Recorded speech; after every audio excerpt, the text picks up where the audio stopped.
Last summer, I received my first HOA violation notice. It said my grass was a quarter-inch too long. Mrs. Henderson, the HOA president, had apparently driven past at 7 a.m. with a ruler. I thought it was a joke until I got a second notice 2 weeks later. The violations kept coming.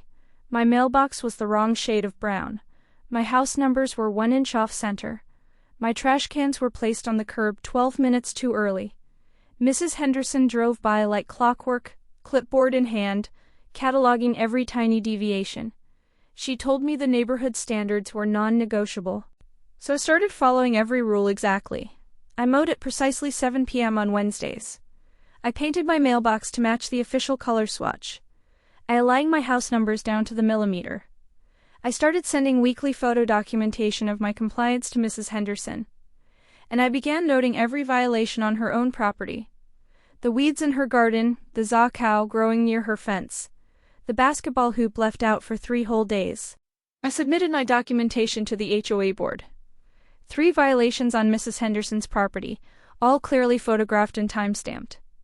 The board had no choice but to address them. Mrs. Henderson called me at 9 p.m. that night, furious. "Those are just tiny things," she said. I smiled and replied, "The neighborhood standards are non-negotiable, Mrs. Henderson. I learned that from you. I kept my lawn perfect all year."